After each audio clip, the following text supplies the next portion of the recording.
the way my game plan in the beginning of the fight, it came through where I won. Out of there, and the Fury did bounce back in a way. You know, I heard Fury telling him that. Because we don't have too much time. Your career, if you look back at it now. You never really know how people take things, and to do things differently, would I do them? Probably. I believe he would be in shape for that because, you know, he knows his advantage is moving. He's not tough enough. He's not ready for me yet. It would be a waste of my time to fight him. Those were the kinds of words Lennox Lewis heard throughout his career, doubters who didn't believe in him. And yet, this man would rise to become the last undisputed heavyweight champion of the world, one of the most strategic fighters boxing has ever seen. But today, at 59 years old, the story of Lennox Lewis is far from glorious. His life now is quiet, almost lonely, and painfully underappreciated. To understand how he got here, we need to go back to where it all started. Lennox Claudius Lewis was born on September 2, 1965, in West Ham, London, to Jamaican parents. From birth, he was already big, weighing in at 10 pounds, 10 ounces. The doctor reportedly looked at him and said, "He looks like a Lennox," and so the name stuck. His early childhood wasn't an easy one. Growing up in London, Lewis was a tough kid who often got into fights. His mother said that even as a young boy, he wasn't afraid to defend himself. But at the age of 12, life took a drastic turn.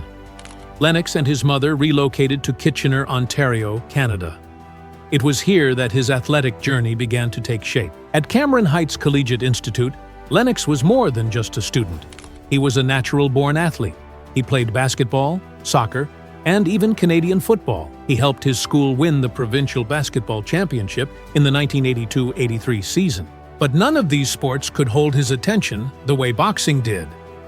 In 1978, Lewis began training seriously in the sport that would change his life. He quickly emerged as one of Canada's best young fighters. By 1983, he had already become a junior world champion, winning gold at the Junior World Championships. At only 18, he represented Canada at the 1984 Olympics in Los Angeles. Although he didn't win a medal that year, making it to the quarterfinals was still a huge achievement. His coaches often said that Lewis had all the physical tools, but needed to tap into his aggressive side more.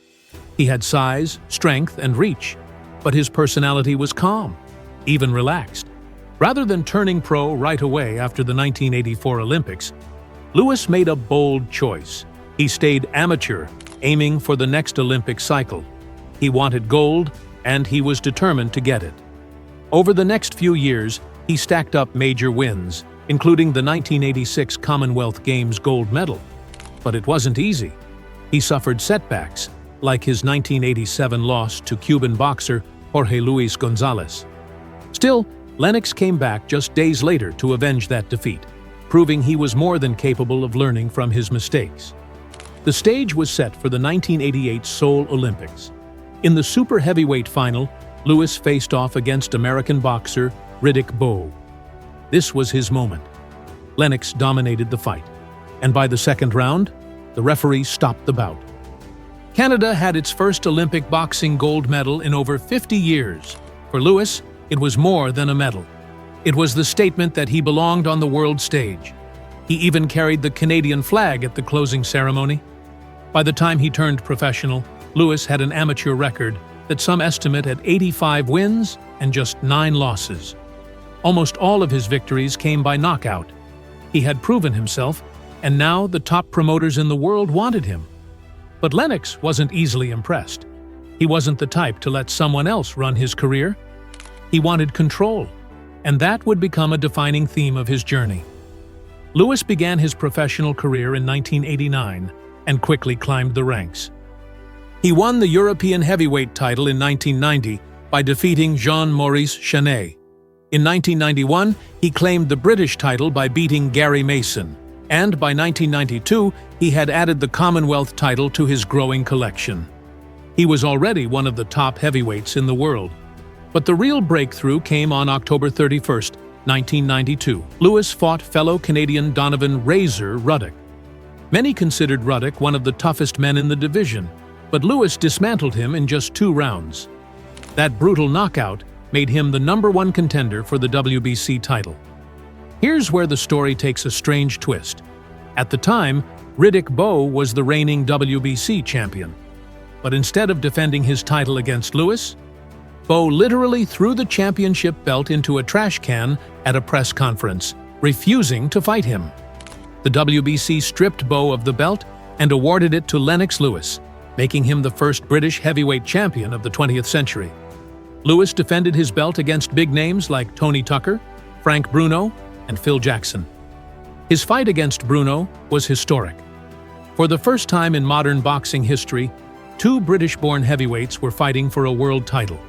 Lewis came out on top, cementing his place as a superstar. But not everything was smooth. In 1994, Lennox suffered a shocking defeat to Oliver McCall. He was knocked down, got back up quickly, but the referee controversially stopped the fight. Critics called his chin glass. Lewis, however, saw this as an opportunity to rebuild. He fired his trainer, Pepe Correa, and brought in the legendary Emanuel Steward. That partnership would change his career forever. Under Steward, Lewis refined his style. He became smarter, more strategic, and more disciplined. He rebuilt himself with wins over Tommy Morrison, Ray Mercer, and Lionel Butler. But he was still being blocked politically. Promoter Don King managed to get Mike Tyson a title shot ahead of him. Frustrated, Lewis sued, but in the end, Tyson dropped the belt before they ever fought. In 1997, Lewis got his chance to reclaim the WBC title in a rematch with Oliver McCall.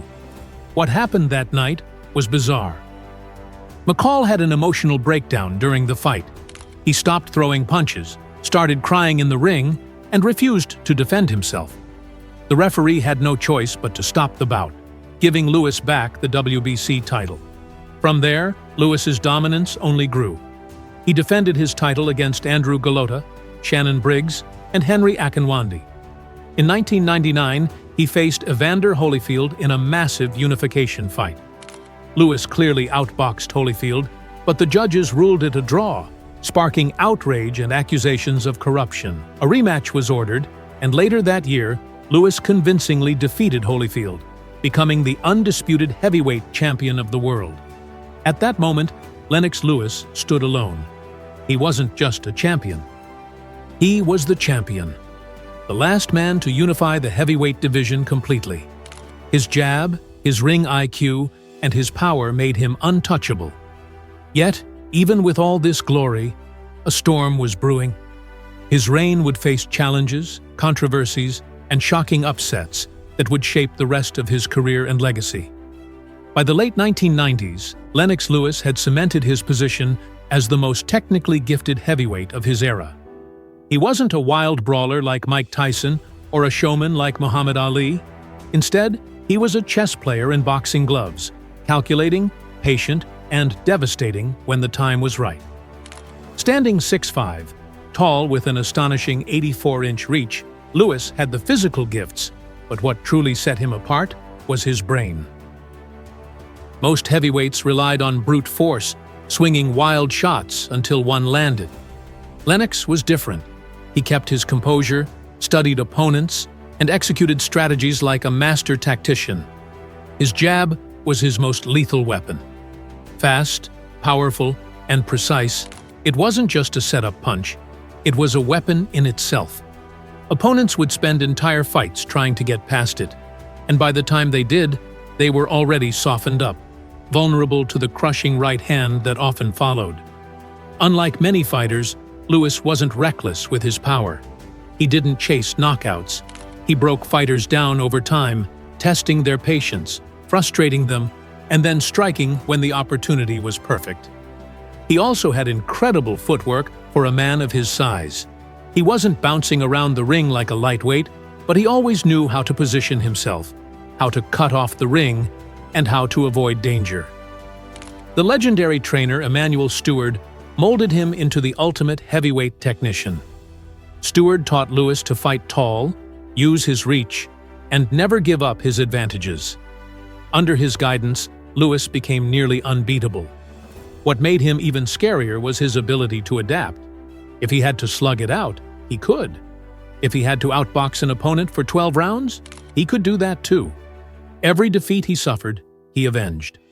That alone spoke volumes about his discipline and mental toughness.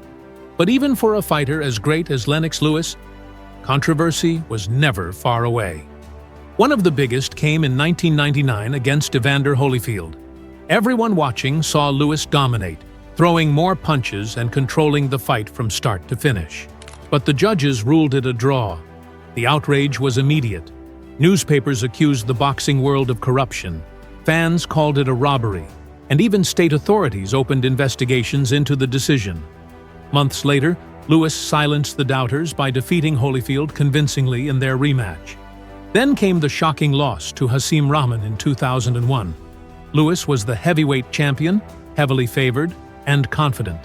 Maybe too confident. Instead of focusing fully on training, he was busy filming in South Africa. Rahman caught him with a thunderous right hand and knocked him out cold. Critics blasted him for being distracted, arrogant, and underprepared. But Lewis did what true champions do. He enforced the rematch clause, trained like a man possessed, and in the rematch delivered one of the greatest knockouts in heavyweight history. Rahman was left crumpled on the canvas in round 4, and Lewis reclaimed his crown. In 2002, the world finally saw the fight everyone had wanted for years: Lennox Lewis versus Mike Tyson. The build-up was pure chaos. At the press conference, Tyson charged at Lewis, sparking a wild brawl that ended with Tyson biting Lewis on the leg. It made headlines worldwide and cast Tyson as completely unhinged. But when the fight actually happened, Lewis was all business.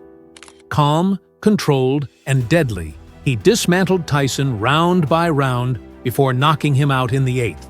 It wasn't just a win, it was a passing of the torch. Lennox Lewis had defeated the most feared heavyweight of the modern era. But true to his nature, Lewis didn't stick around for too long. In 2003, he faced the dangerous Vitaly Klitschko. The fight was brutal, with Klitschko landing heavy shots, but Lewis's power and precision opened a deep cut over Klitschko's eye. The doctor stopped the fight, awarding Lewis the win. Many wanted a rematch, but Lewis walked away. He retired as the heavyweight champion of the world, a feat few boxers ever achieve. No long decline, no embarrassing losses. Lennox Lewis retired on top. His record spoke for itself. Victories over 15 world champions, more than 3,000 days as heavyweight champion, and the distinction of being the last man to hold the undisputed heavyweight crown. He avenged every loss, silenced every doubter, and cemented his place in boxing history. Yet somehow, his legacy never quite reached the same level of reverence as Ali, Tyson, or Foreman. After retirement, Lewis lived a comfortable life. His net worth today is estimated at $140 million. He earned tens of millions from pay-per-view blockbusters against Tyson, Holyfield, and Klitschko. He invested wisely, appeared in films, produced documentaries, and even ventured into commentary. He owns lavish mansions, including a stunning estate in Miami and a retreat in Jamaica. His garage is filled with Rolls-Royces, Bentleys, and Ferraris. He enjoys luxury, but never flaunts it in the same way other athletes do. Family became his focus. Married to Violet Chang since 2005, the couple has 3 children. Lewis often says that being a father has brought him more peace than boxing ever did. He dedicates time to charities, runs a boxing academy, and gives back to the youth. On the surface, it looks like the perfect retirement. But beneath that success lies a quieter tragedy. Despite all he accomplished, Lennox Lewis doesn't get the recognition he deserves. While Tyson remains a cultural icon, appearing in movies and podcasts, Lewis fades further into the background. Younger fans barely know his name. Even in Britain, where he made history, he often felt underappreciated. In interviews, he has hinted that the lack of recognition hurts. At 59, Lennox Lewis lives in comfort, but not necessarily in glory. The roar of the crowds is gone, replaced by silence. The media that once followed his every move now barely mentions him. He has money, family, and peace, but he also has the quiet ache of being forgotten too soon. He was the last undisputed heavyweight champion, a man who avenged every loss, retired on top, and beat some of the greatest fighters of his era. Yet his name is often left out of the conversation when people talk about boxing's greatest. And that's the sad reality. Lennox Lewis didn't lose to time inside the ring, he lost to time outside of it. Fame is fleeting, and in the world of boxing, where drama often overshadows discipline, a quiet champion like Lennox Lewis risks being overlooked. From a tough kid in West Ham to Olympic gold, from avenging knockouts to retiring as champion, Lennox Lewis's story is one of greatness. But today, it's also a story of how even legends can fade from memory when the world stops looking.